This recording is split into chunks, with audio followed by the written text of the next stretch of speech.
Soapy sat on a seat in Madison Square, New York, and looked up at the sky. A dead leaf fell onto his arm. Winter was coming, and Soapy knew that he must make his plans. He moved unhappily on his seat. He wanted 3 months in a nice, warm prison, with food and good friends. This was how he usually spent his winters. And now it was time, because, at night on his seat in the square, 3 newspapers did not keep out the cold.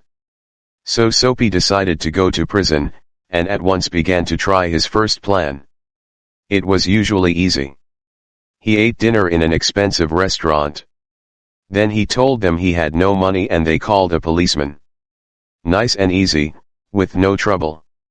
So Soapy left his seat, and walked slowly along the street. Soon he came to a bright restaurant on Broadway. This was all right. He just had to get to a table in the restaurant and sit down. That was all, because, when he sat down, people could only see his coat and his shirt, which were not very old. Nobody could see his trousers. He thought about the meal, not too expensive, but good.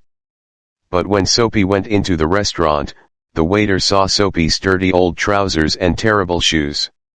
Strong hands turned him round and helped him out into the street again. So now he had to think of something different. Soapy walked away from Broadway and soon he found himself on 6th Avenue. He stopped in front of a shop window and looked at it. It was nice and bright, and everybody in the street could see him. Slowly and carefully he picked up a stone and threw it at the window. The glass broke with a loud noise. People ran round the corner and Soapy was happy, because the man in front was a policeman. Soapy did not move. He stood there with his hands in his pockets, and he smiled. I'll soon be in prison now, he thought. The policeman came up to Soapy. Who did that? He asked. Perhaps I did, Soapy replied. But the policeman knew that people who break windows do not stop to talk to policemen. They run away. And just then the policeman saw another man, who was running to catch a bus. So the policeman ran after him. Soapy watched for a minute. Then he walked away. No luck again. He began to feel cross. But on the opposite side of the road he saw a little restaurant. That'll be all right, he thought, and he went in. This time nobody looked at his trousers and his shoes. He enjoyed his meal, and then he looked up at the waiter, smiled and said, I haven't got any money, you know. Now, call the police. And do it quickly. I'm tired. No police for you, the waiter answered. Hey Joe. Another waiter came, and together they threw Soapy out into the cold street. Soapy lay there, very angry. With difficulty, he stood up. His nice warm prison was still far away, and Soapy was very unhappy. He felt worse because a policeman, who was standing near, laughed and walked away. Soapy moved on, but he walked for a long time before he tried again. This time it looked easy. A nice young woman was standing in front of a shop window.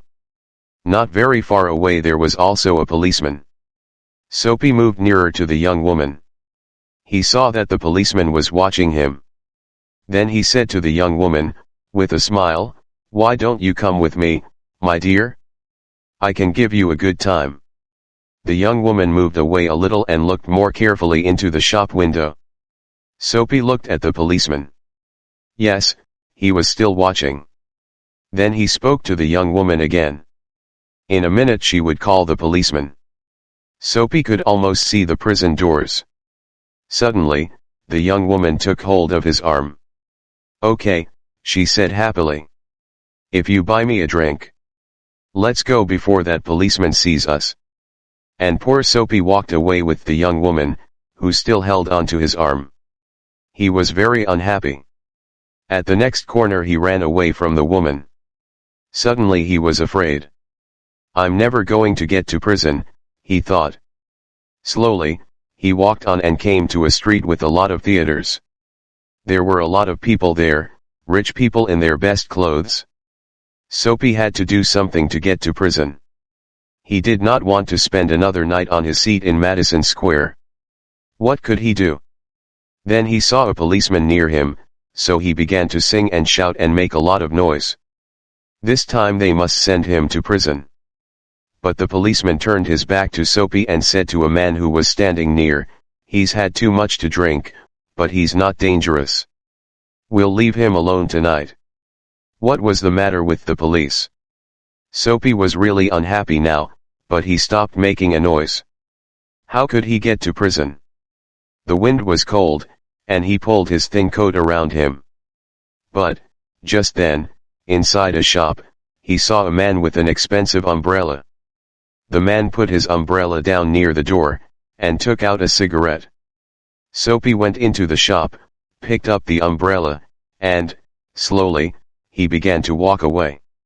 The man came quickly after him. "That's my umbrella," he said. "Oh, is it?" Soapy replied. "Then why don't you call a policeman? I took it, and you say it's your umbrella. Go on then. Call a policeman. Look. There's one on the corner." The umbrella man looked unhappy. "Well, you know, perhaps I've made a mistake. I took it from a restaurant this morning. If it's yours, well, I'm very sorry." "Of course it's my umbrella," Soapy said.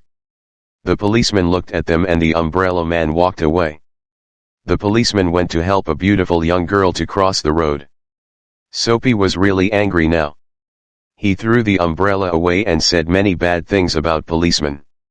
Just because he wanted to go to prison, they did not want to send him there.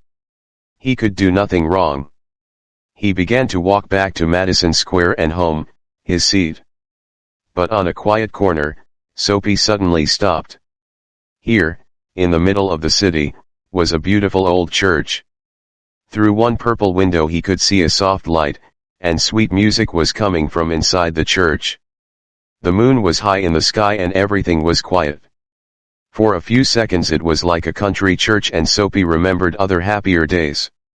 He thought of the days when he had a mother and friends and beautiful things in his life.